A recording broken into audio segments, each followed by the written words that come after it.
শিক্ষকদেরকে একটি বাধ্যতামূলক পদত্যাগ করানোর একটি ট্রেন্ড চালু হয়েছে।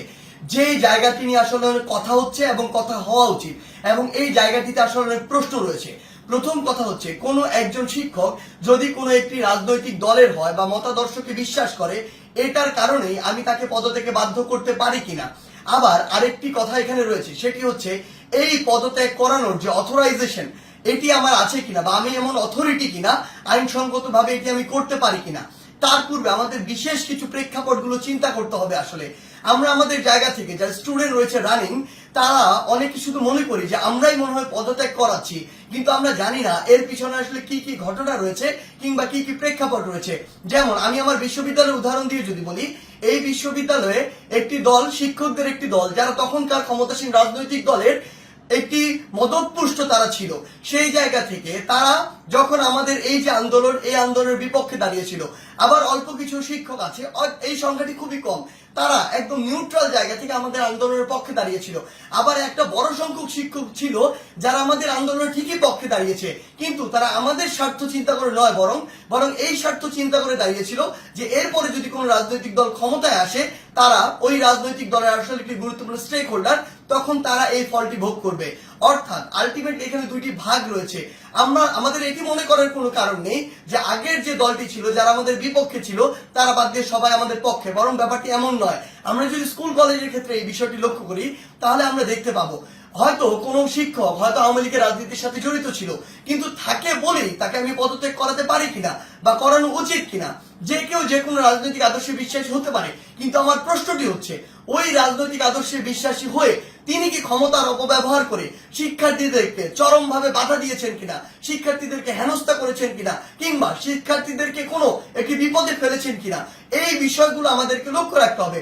ইভেনিং যদি তিনি এই কাজগুলো করেও থাকেন, তারপরও তার বিরুদ্ধে এরকম একটি প্রক্রিয়া পদত্যাগ করানোর জন্য যে বাধ্য করা, এটি আমি করতে পারি কিনা, এই অথরিটি আমার আছে কিনা। আমরা আমাদের জায়গা থেকে মনে করি এটি একটি নিয়মতান্ত্রিক আইনসঙ্গত প্রক্রিয়ার দিকে যাওয়া উচিত এবং এটি তদন্ত সাপেক্ষে হওয়া উচিত। আমরা যদি পিছনের কিছু ঘটনা আসলে লক্ষ্য করি, তাহলে কি বিষয়গুলো দেখব? আমরা দেখব প্রত্যেকটি স্কুলে আওয়ামী লীগ ফ্যাসিস্টের আমলে আসলে যে শিক্ষকরা আওয়ামী লীগের তোষামতি করে, তেলবাজি করে ডমিনেট করেছে, আরেকটি শিক্ষক ছিল, আরেকটি গোষ্ঠী যারা আসলে চুপ ছিল ওই পুরো সময়টুকুতে। এমনটি ভাবার কোনো কারণ নেই যে তারা নিউট্রাল ছিল, তারা তাদের জায়গা থেকে হয়তো এমন আরেকটি দলের ছিল যে দলটি তখন ক্ষমতায় ছিল না। এখন বর্তমান সময়ে এসে ওই শিক্ষকদের উদ্দেশ্য হচ্ছে উপরের জায়গাগুলোতে, প্রিন্সিপাল হোক কিংবা হচ্ছে প্রফেসর হোক কিংবা ভিসি হোক বা এরকম যে কোনো হেডমাস্টার হোক, যেই পদগুলোতেই হোক না কেন, ওই পদগুলোর ওই মানুষগুলোকে সরাতে হবে। যদি আমি সরাতে পারি, তাহলে আমি এখন ওই পদটিতে গিয়ে বসতে পারবো। এটার কারণে তারা আসলে কি করছে, তারা তাদের ক্লোজ কিংবা কাছের কিছু স্টুডেন্ট কিংবা কিছু স্টুডেন্টকে বিভিন্নভাবে মোটিভেট করে, কিংবা কিছু স্টুডেন্ট যারা অতি উৎসাহী বা যাদেরকে সহজে আসলে ইমোশনালি ড্রিভেন করা যায়, ওই স্টুডেন্টদেরকে বিভিন্নভাবে প্রভাবিত করে তারা এরকম একটি মত তৈরির চেষ্টা করছে ওই টিচারদেরকে নামানোর জন্য।